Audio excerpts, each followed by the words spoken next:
د اردوینو کورس لړۍ په دغه ویډیو کې به موږ او تاسو د اردوینو بورډ له فزیکل شیپ او کمپوننټ سره آشنا شو. له دې څخه مخکې موږ د اردوینو د تاریخچې په اړه وغږېدو او د هغه د آی ډي ای په اړه وغږېدو چې موږ څنګه کولی شو د اردوینو آی ډي ای د ویب سایټ څخه ډاونلوډ او په خپل کمپیوټر باندې نصب کړو.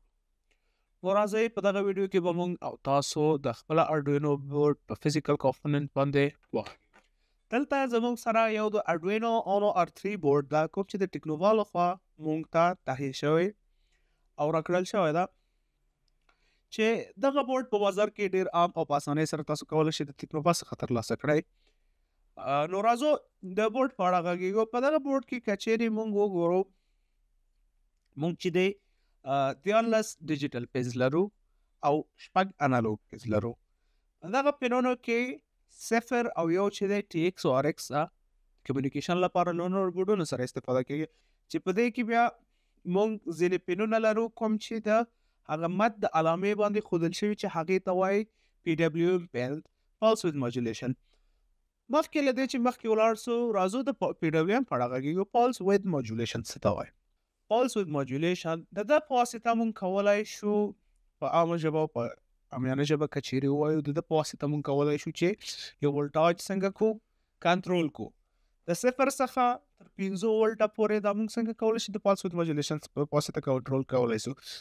یعنې موږ کولی شو چې په دغه سپیسیفیک پن کې 1 ولټ 2 ولټه 3 4 15 د خپلې خوښې د 0 څخه تر 15 پورې چې کوم ولټ زموږ په کار وي هغه ولټ څنګه کو په دغه پنونو کې موږ ورکو چې موږ ته کولی شي د موتور په سرعت کې یا د ال ای ډي په تیزوالی ضعیفوالی کې څنګه وکړي مرسته وکړي. که چیرې موږ غواړو چې یو موتور سرعت زیات یا کم کړو د پی ډبلیو څخه استفاده کوو چې انشاءالله په راتلونکي کې به موږ ووایو چې څنګه کولی شو د کوډ له مخې په پی ډبلیو کې موږ تغیرات راولو او دغه ولټاج په خپله خوښه څنګه کړو تنظیم کړو.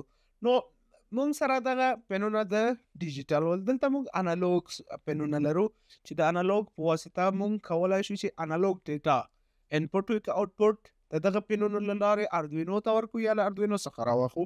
دلته موږ نور چې دغه پاور ریلز دي صحیح د پاور پنز دي په کوم کې چې موږ اول چې دا وی آی ان لرو د دغه وی آی ان پن په واسطه موږ کولی شو له یو ایکسټرنل سورس څخه له یوې بلې منبع څخه څنګه وکړو خپل اردوینو بورډ ته څنګه وکړو برق تهیه کړو بغیر له دې څخه چې د دې 2 پورټونو څخه استفاده وکړو.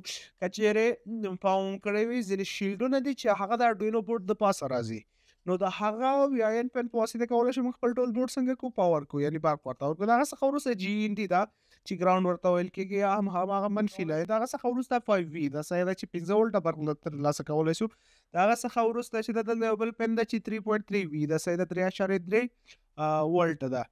نو دغه پنونو څخه دغه 2 15 ولټه او 3.3 ولټه چې د کانسټنټ برق راځي موږ ته موږ کولی شو د دې څخه استفاده وکړو خپل هغه اکچویټرز چې موږ لرو یا هم سنسورونه لرو هغه پاور اپ. راځو دلته موږ یو بل پلاګ لرو صحیح ده چې دته د پاور پلاګ وایي. د 15 څخه نیولې تر 12 ولټه پورې څنګه کولی شي دغه سپورټ کولی شي. که چیرې موږ پام وکړو دغلته موږ یو وړوکی آی سی شانتې ګورو چې دغه خپله ولټوج ریګولیټر ده صحیح ده ماسفیټ ده چې کوم ولټ دلته راځي د 15 څخه خبره هغه اتومات د په واسطه څنګه کېږي 15 ولټ ته اړول کېږي او دغه څخه وروسته بورډ ته رسېږي. دغه څخه وروسته موږ دلته یو بل یو اس بي پلاګ لرو صحیح ده چې په دغه ځای کې موږ څنګه کوو د یو اس بي سي په واسطه البته د دغه کیبل په واسطه موږ کولی شو چې ډیټا دغه بورډ ته څنګه کو انتقال کړو او د کمپیوټر سره یې وصل کړو. دلته موږ یو سویچ لرو چې د ریسیټ سویچ په نامه یادېږي. که چیرې موږ په دې کې کوډ اپلوډ کوو غواړو چې هغه اپریشن د سره کړو نو ریسیټ سویچ وهو هغه کوم کوډ چې دا زموږ څنګه کېږي د اولنۍ ثانیې څخه شروع کېږي. دلته موږ د 80 میګا چپ لرو کوم چې دغه ټول بورډ څنګه دی د مغز په نامه یادېږي. ټول هغه اپریشنز چې په دغه بورډ کې ترسره کېږي د دغه چپ په واسطه کېږي صحیح ده یعنې دغه چپ د دغه ټول بورډ زموږ څنګه ده مغز ده. دلته موږ اوسیلیټر لرو صحیح ده کوم چې د کلاک ورک لپاره یعنی هغه ثانیې چې کوم موږ په کوډینګ کې استفاده کوو د هغه دپاره دی صحیح ده هغه تنظیم کوي. او ځینې کپسټرونه دي بیا نور واړه ډایوډونه دي. دلته موږ ال ای ډیانې لرو صحیح ده د آر ایکس ده چې د ریسیف په معنا ده د ټي ایکس ال ای ډي ده چې د سینډ په معنا ده ټرانسمیټ په معنا ده صحیح ده. او بل دلته موږ یو بل وړوکی ال ای ډي لرو چې دا ال ای ډي بلډن ده صحیح ده په خپل بورډ کې جوړه ده او د پن 13 سره وصل وي. او ځینې نور ایکسټرنل او اضافي نور پنونه موږ لرو په دغه بورډ کې چې هغه د وخت په تیریدو سره انشاءالله چې هغه سطح ته ورسیږو بیا به پر خبرې وکړو.